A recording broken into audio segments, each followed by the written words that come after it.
Terjemahan dan tafsir ayat kursi. Ayat kursi Al-Baqarah 255. Ayat kursi merupakan salah satu ayat paling agung dalam Al-Quran. Ayat ini dinamakan demikian karena di dalamnya disebutkan kursi Allah, yang menggambarkan kekuasaannya.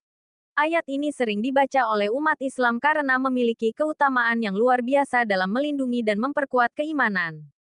Allahu la ilaha illahu wal hayyul qayyum. La tahuzuhu sinatu wa la naum. Lahu ma fis samawati wa ma fil ard. Menzal lazi yashifau. Indahu ila bi'isni. Ya'lamu ma baina aidihim wa ma khalfahum. Wa la yuhituna bisyai'im min ilmihi ila bimasya. Wasi'a kursiyuhus samawati wal ard. Wa la ya'uduhu hifsuhuma. Wa huwal aliyul azim. Artinya, Allah. Tidak ada Tuhan yang berhak disembah melainkan Dia. Yang Maha Hidup. Yang terus-menerus mengurus makhluknya. Dia tidak mengantuk dan tidak tidur. Kepunyaannya apa yang di langit dan di bumi. Tidak ada yang dapat memberi syafaat di sisinya tanpa izinnya. Dia mengetahui apa yang di hadapan mereka dan di belakang mereka. Dan mereka tidak mengetahui apa-apa tentang ilmunya melainkan apa yang Dia kehendaki. Kursinya meliputi langit dan bumi. Dia tidak merasa berat memelihara keduanya. Dan Dia maha tinggi, maha besar. Allah, tidak ada Tuhan yang pantas disembah dan dipertuhan selain Dia. Yang maha hidup, kekal, dan memiliki semua makna kehidupan yang sempurna. Yang terus-menerus mengurus makhluknya. Tidak seperti manusia. Dia tidak mengantuk dan tidak pula tidur. Sebab keduanya adalah sifat kekurangan yang membuatnya tidak mampu mengurus makhluknya. Miliknya apa yang ada di langit dan apa yang ada di bumi. Dia yang menciptakan, memelihara, memiliki, dan bertindak terhadap semua itu. Tidak ada yang dapat memberi syafaat pertolongan di sisinya tanpa izinnya.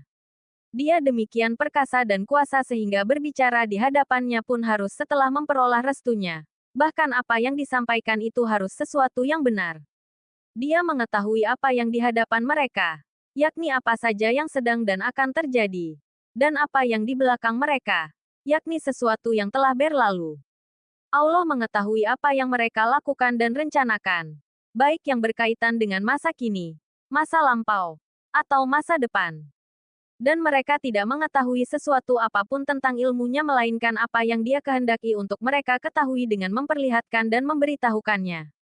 Kursinya, yaitu kekuasaan, ilmu, atau kursi tempat kedua kaki Tuhan, yang tidak diketahui hakikat kecuali oleh Allah, berpijak, sangat luas, meliputi langit dan bumi. Dan jangan menduga karena kursinya terlalu luas, Dia letih mengurus itu semua. Tidak, Dia tidak merasa berat maupun kesulitan memelihara keduanya. Dan Dia maha tinggi zat dan sifat-sifatnya jika dibanding makhluk-makhluknya. Maha besar dengan segala keagungan dan kekuasaannya. Inilah ayat kursi. Ayat teragung dalam Al-Quran karena mencakup nama-nama dan sifat-sifat Allah yang menunjukkan kesempurnaan zat, ilmu, kekuasaan, dan keagungannya. Ayat ini dinamakan ayat kursi. Siapa yang membacanya akan memperoleh perlindungan Allah dan tidak akan diganggu setan. Allah adalah Tuhan yang Maha Esa. Tidak ada Tuhan selain Dia. Dan hanya Dia yang berhak untuk disembah. Adapun Tuhan-Tuhan yang lain yang disembah oleh sebagian manusia dengan alasan yang tidak benar, memang banyak jumlahnya. Akan tetapi Tuhan yang sebenarnya hanyalah Allah. Hanya Dialah yang hidup abadi, yang ada dengan sendirinya. Dan Dia pula lah yang selalu mengatur makhluknya tanpa ada kelalaian sedikit pun. Kemudian ditegaskan lagi bahwa Allah tidak pernah mengantuk. Orang yang berada dalam keadaan mengantuk tentu hilang kesadarannya. Sehingga dia tidak akan dapat melakukan pekerjaannya dengan baik. Padahal Allah SWT senantiasa mengurus dan memelihara makhluknya dengan baik. Tidak pernah kehilangan kesadaran ataupun lalai. Karena Allah tidak pernah mengantuk, sudah tentu Dia tidak pernah tidur. Karena mengantuk adalah permulaan dari proses tidur. Orang yang tidur lebih banyak kehilangan kesadaran daripada orang yang mengantuk. Sifat Allah yang lain yang disebutkan dalam ayat ini ialah bahwa Dialah yang mempunyai kekuasaan dan yang memiliki apa yang ada di langit dan di bumi. Dialah yang mempunyai kekuatan dan kekuasaan yang tak terbatas, sehingga Dia dapat berbuat apa yang dikehendakinya. Semuanya ada dalam kekuasaannya. Sehingga tidak ada satupun dari makhluknya termasuk para nabi dan para malaikat yang dapat memberikan pertolongan kecuali dengan izinnya. apalagi patung-patung yang oleh orang-orang kafir dianggap sebagai penolong mereka. Yang dimaksud dengan pertolongan atau syafaat dalam ayat ini ialah pertolongan yang diberikan oleh para malaikat, nabi dan orang-orang saleh kepada umat manusia pada hari kiamat untuk mendapatkan keringanan atau kebebasan dari hukuman Allah. Syafaat itu akan terjadi atas izin Allah. Dalam hadis disebutkan, Nabi SAW bersabda, kemudian Allah berfirman, para malaikat memberikan syafaat, para nabi memberikan syafaat, dan orang-orang mukmin juga memberikan syafaat. Riwayat Ahmad dan Muslim dari Abu Said Al-Hudri. Sifat Allah yang lain yang disebutkan dalam ayat ini ialah bahwa Allah senantiasa mengetahui apa saja yang terjadi di hadapan dan di belakang makhluknya, sedang mereka tidak mengetahui sesuatu pun dari ilmu Allah, melainkan sekadar apa yang dikehendakinya untuk mereka ketahui. Kursi Allah mencakup langit dan bumi. Allah tidak merasa berat sedikit pun dalam memelihara makhluknya yang berada di langit dan di bumi, dan di semua alam ciptaannya. Allah Maha Tinggi lagi Maha Besar. Mereka tidak mengetahui ilmu Allah, kecuali apa yang telah dikehendakinya untuk mereka ketahui. Dengan demikian, yang dapat diketahui oleh manusia hanyalah sekadar apa yang dapat dijangkau oleh pengetahuan yang telah dikaruniakan Allah kepada mereka, dan jumlahnya amat sedikit dibanding dengan ilmunya yang luas. Hal ini ditegaskan Allah dalam firman-Nya. Sedangkan kamu diberi pengetahuan hanya sedikit. Al-Isra, ayat 85. Sumber, kemenak.go.id. Penjelasan ayat kursi. 1.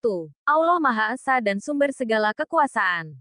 Makna, Allah adalah satu-satunya Tuhan yang berhak disembah. Tidak ada yang setara dengannya.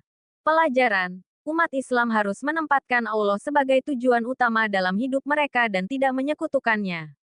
2. Maha hidup dan terus mengurus makhluknya. Makna, Allah selalu mengawasi dan memelihara makhluknya tanpa pernah lelah atau tidur. Pelajaran, manusia tidak perlu takut atau merasa sendirian, karena Allah senantiasa menjaga dan melindungi mereka. 3. Segala sesuatu adalah milik Allah. Makna, segala yang ada di langit dan bumi adalah milik Allah, dan tidak ada yang dapat memberi syafaat tanpa izinnya. Pelajaran, kebergantungan kepada Allah adalah mutlak, dan manusia harus memohon pertolongan hanya kepadanya. 4. Ilmu Allah meliputi segala sesuatu. Makna, Allah mengetahui segala hal, baik yang terlihat maupun yang tersembunyi. Pelajaran, tidak ada yang bisa disembunyikan dari Allah. Hal ini mengajarkan manusia untuk selalu jujur dan berhati-hati dalam perbuatan. 5. Kursi Allah meliputi langit dan bumi. Makna, kekuasaan dan ilmu Allah meliputi seluruh alam semesta. Pelajaran, manusia harus menyadari kebesaran Allah dan memperkuat rasa tawakal kepadanya. 6. Allah Maha Tinggi dan Maha Besar. Makna, tidak ada yang lebih tinggi atau agung daripada Allah. Pelajaran, ini menumbuhkan rasa rendah hati dalam diri manusia dan menjauhkan mereka dari kesombongan. Hal yang dibutuhkan dan harus dilakukan. 1. Kebutuhan. Keimanan yang kuat. Ayat ini meneguhkan tauhid dan keyakinan kepada Allah. Perlindungan. Membaca ayat kursi memberikan perlindungan dari gangguan setan dan mara bahaya. Tawakal. Mengajarkan manusia untuk bergantung sepenuhnya kepada Allah. 2. Contoh penerapan. Membaca ayat kursi sebelum tidur untuk perlindungan. Mengamalkan kejujuran. Karena Allah Maha mengetahui segala sesuatu. Memohon kepada Allah dalam doa, dengan keyakinan bahwa hanya Dia yang berhak memberi syafaat. Hal yang harus dihindari. 1. Syirik. Menyekutukan Allah dengan sesuatu yang lain. Contoh, bergantung pada benda-benda atau makhluk untuk perlindungan. 2. Kesombongan. Merasa mampu tanpa bantuan Allah. Contoh, mengabaikan doa atau merasa tidak perlu bergantung pada Allah. 3. Kemalasan dalam ibadah. Menganggap bahwa Allah tidak mengawasi. Contoh, lalai dalam salat atau ibadah lainnya. Kesimpulan, ayat kursi adalah pengingat akan kebesaran dan kekuasaan Allah. Memahami dan mengamalkan nilai-nilai dalam ayat kursi dapat membawa manusia pada keimanan yang lebih kuat, perlindungan yang lebih baik, dan kehidupan yang penuh berkah. Melalui penghayatan ayat ini, manusia dapat menjauhi hal-hal yang menghalangi ketaatan mereka kepada Allah, seperti syirik, kesombongan, dan kelalaian.